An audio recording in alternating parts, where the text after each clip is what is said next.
আপনি দেখছেন news now, আমরা জানি কোনটা খবর।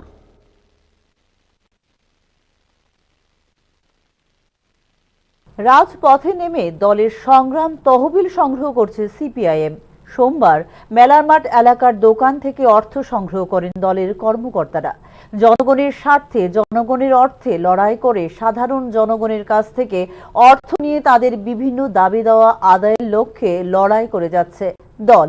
এই কর্মসূচির অঙ্গ হিসেবেই মেলার মাঠ থেকে কামান চৌমুহনী পর্যন্ত বিভিন্ন দোকান থেকে অর্থ সংগ্রহ করা হয় বলে জানিয়েছেন সিপিআইএম নেতৃত্ব।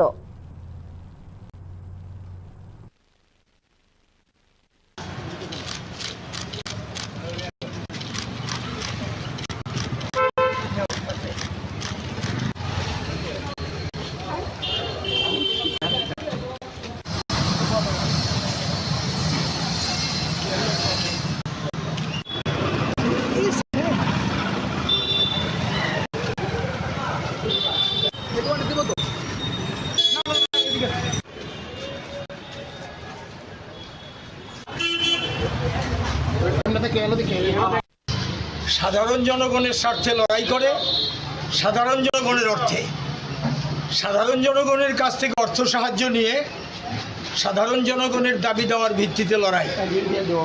এই কর্মসূচির অঙ্গ হিসেবে আজকে আমরা মেলার মাঠ থেকে কামান চৌমুহনী এই অত্র অঞ্চলটার মধ্যে সদর মহকুমা কমিটির উদ্যোগে আমরা অর্থ সংগ্রহ করছি। দোকানে দোকানে যাচ্ছি, শ্রমিকদের কাছ থেকে, পথচারীদের কাছ থেকে, সাধারণ মানুষের কাছ থেকে আমরা অর্থ সংগ্রহ করছি পার্টির সংগ্রাম তহবিল।